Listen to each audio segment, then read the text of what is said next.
Good morning. Hopefully it's not too loud to the cars. We're walking on a busy street. We've got about a 20-minute walk ahead of us still. We're going to Edinburgh Castle.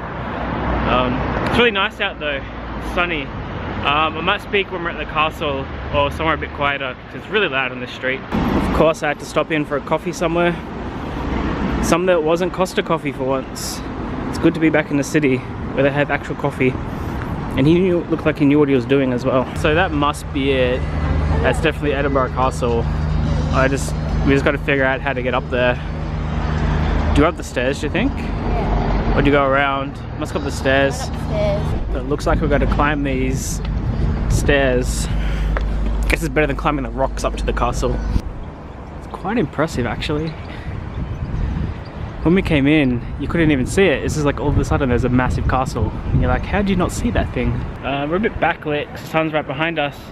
But after climbing the million stairs to get up here, we finally made it to Edinburgh Castle.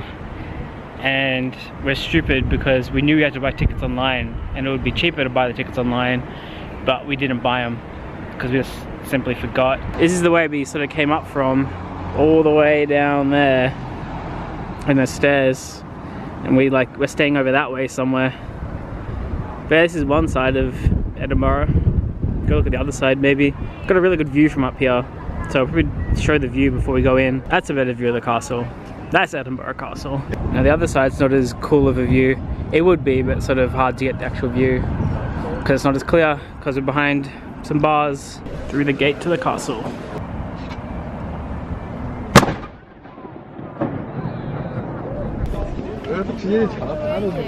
I was over there and I filmed it and I was zoomed in. I had lots of camera shake because it scared the crap out of me. Here's the view of the other side of the castle. The town was designed, drafted. Yeah, the initial draft. Yeah, the initial draft was a 26-year-old. I'm 28 and I haven't designed any cities yet. I think I'm failing. I still got a couple of years. The next tour leaves in 20 minutes. So now we're just waiting. Keith got an audio guide. And because we're cheap, he's just gonna listen to it and then tell me the main facts. We're just waiting for a guided tour to start. So I thought we'd just stand up on the wall here, right above where it starts. Pretty good view. Okay, we just finished our guided tour.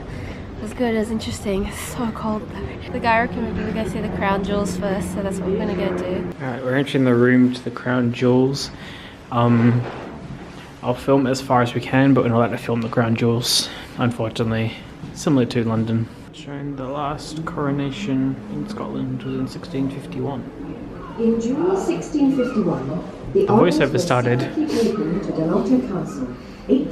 That scared me. Before this, they kept the crown jewels in like a chest after the unification of the Parliament, and that's one of the locks that was on it. Oh, look at the size of it.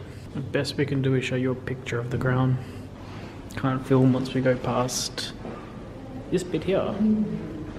There's like molds of it though. It's kind of similar. And the scepter. I think this is the sword of the state. It's the best we can show you, unfortunately. Not allowed to film through there. We'll see you guys on the other side. Right? Yeah. That was cool, wasn't it? How cool was the Stone of Destiny? The birthplace of James. Yeah. James the 6th and 1st. Yeah, James the 1st of England. It's where Mary Queen of Scots gave birth. The Crown gift shop closed all day. It's not the gift shop outside though. Anyway, let's go see where Mary Queen of Scots gave birth. And through this door is where Mary Queen of Scots gave birth to James the 6th of Scotland and James the 1st of England. Sally's learning all about Mary Queen of Scots outside, especially after seeing the movie. That was only okay.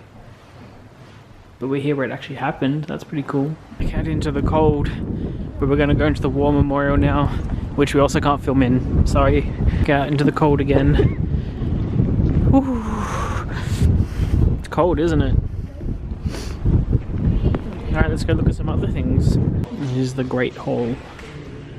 Seems to be like an armory at the moment, or like a thing of displayed weapons. There's a little room where the king could use to spy on his men down below. It's over there.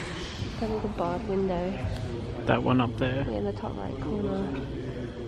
Oh, and the king would just hide in there, would he? Yeah, I guess so. It's kind of weird. Yeah, it's known as the Laird's Lug. The Laird's Lug. So I'm the one that has the audio guide. So I get to tell Sally all the things that I heard.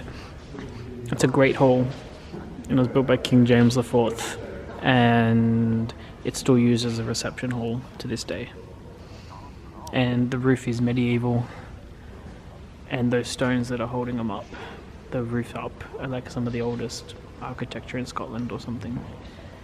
And some of them have like engravings of IR, like King James and that on it. They're all engraved. There you go, there's a summary. Thank you. What you saw before with the gun was the 1 o'clock gun. And he said that used to be used as a symbol for all the ships or something. Yeah, for the ship captains so that they could set their time, their watches. Yeah. And it doesn't get fired on Sundays and Easter and Christmas. Yeah. And that's looking out to the bay. And that's, what was it called? Edgekeithen or something? Yeah, that little island. It was called Edgekeith or something. That one. Yeah.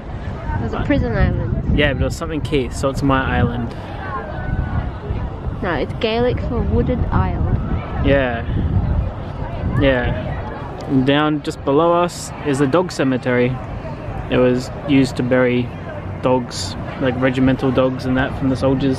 Yeah, here's what we came up to see at the top here, the Mons Meg. So what does it say? It says it's like an artillery gun that weighs up to 6 tons. And it could fire a 150 kilo stone ball 3.2 kilometers. Ooh, that's pretty impressive.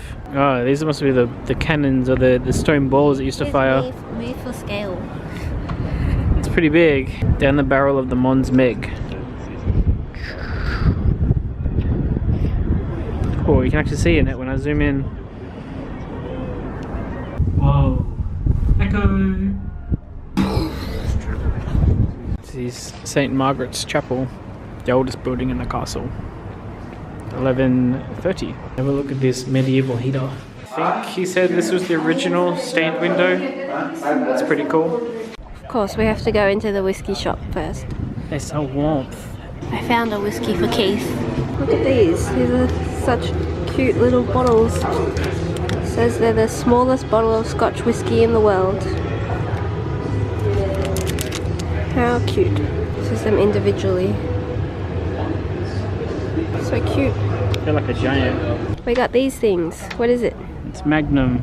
It's Scotch malt whiskey cream liqueur. I asked him and he said it was kind of like Bailey's, but it's maybe single malt instead. Yeah, it's really good. Even I liked it. That's why we got 2. And if you got the bigger ones, it could be reused as a thermos, but I didn't want to carry a thermos around, so we got little ones. Keith's learning. He's going to tell me about it later. What'd you learn? It's cold. I learnt that it's cold. Very good. I learnt that, so there used to be a tower here, it was called David's Tower, and in May in 1573, I think it was, there was a big battle, and the cannon fire destroyed the tower, it crumbled it, and like the guy said on the tour, there's like a well over there, and it collapsed onto the well, and so that cut off the whole water supply to the castle, so the people had to surrender because they had no water, and they decided not to rebuild the tower.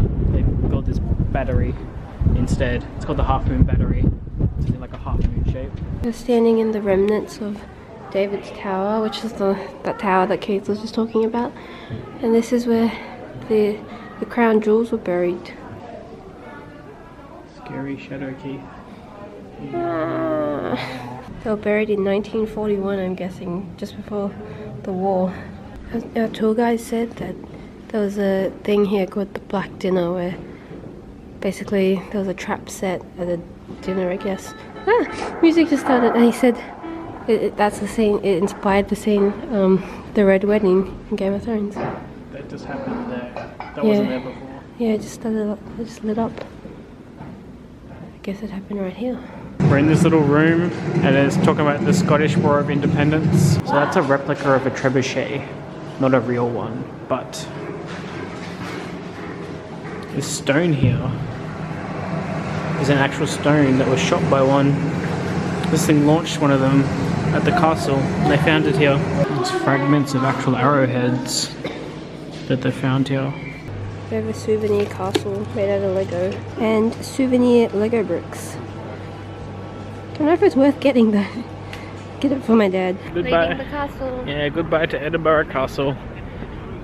Right behind us. It's pretty cool in the background actually. We're walking in a cool spot. We're heading to the medieval mile. Is that what's called? No. No, that's Kilkenny. Try that the Royal again. Mile? No, I don't know what it is. I think it's called the Royal Mile. Alright, we'll call it the Royal Mile. It's not the medieval mile, that's all I know. I was in Kilkenny. It's because I just edited the Kilkenny vlog. Oh, okay. It's the old town anyway. It's the Royal Mile. Royal Mile. Gripping vlog footage as she was trying to find the information. And we walked. I assume it's down. It's right down there. Yeah, I assume it's down here. Exactly where we're walking to. This really narrow alleyway. There's like a quick thing about the castle that I thought was cool. It's actually built on like an old volcanic rock or something. Or an old volcano. An old volcano. Yeah, an old volcano. What's the Scotch whiskey experience? Can I see? Wizardry, official Harry Potter merchandise. Oh yeah, because it was invented in Scotland. Harry Potter. Harry Potter was invented in Scotland. Why was it invented in Scotland? Well, she wrote it on a train in Scotland. Like that's where she got the idea for it. Super. Okay, I'll go drink whiskey and you go look at Harry Potter. We're looking at the Scotch whiskey experience. As Harley got excited by Barrel Ride. Even I'm excited by it. It's just like a tour through a replica distillery. But you get to ride in a barrel? I don't think so. I thought it was going to be like a barrel ride, like from The Hobbit. But not. Let's go over and look what it is.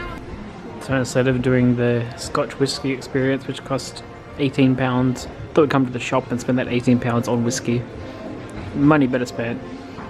Already seen distilleries. It's more expensive here. We've got it cheaper. What a bargain. All they, 50 pence. all they had to do is spend £17 to get in. That's the liqueur that came in the flask.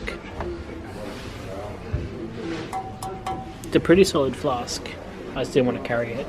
Keep buying these little ones. It allows me to taste more. It is actually like the first bagpipes we've heard in Scotland, and it happened at the very end.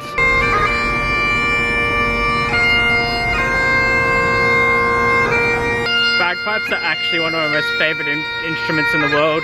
I just love the sound that they make. I could listen to them all day. Most people hate the sound of it, but I don't know. I think the sound's really amazing. Keep dragging Sally to every whiskey shop that we pass by.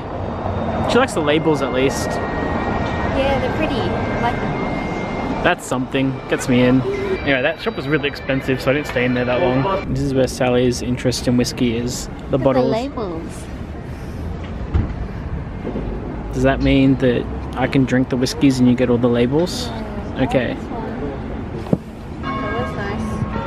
That is cool. Sally wants to go to the world of wizardry. I have to oblige because we went to whiskey shoots. It is a train. It's also a bookend. We can't get it. Peter. That's what we came in for. I caught the thingy.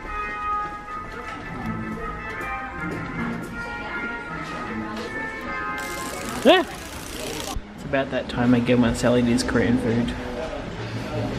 She's starting to get weak. That's why she got sick. Not enough Korean food. Yeah, not enough kimchi. That's what Sally makes at home. Yours is better. Fortunately, that's the closest thing I have to a whiskey glass. Let's start with a Highland Park 12 tonight. One of the many bottles I picked up on my journeys.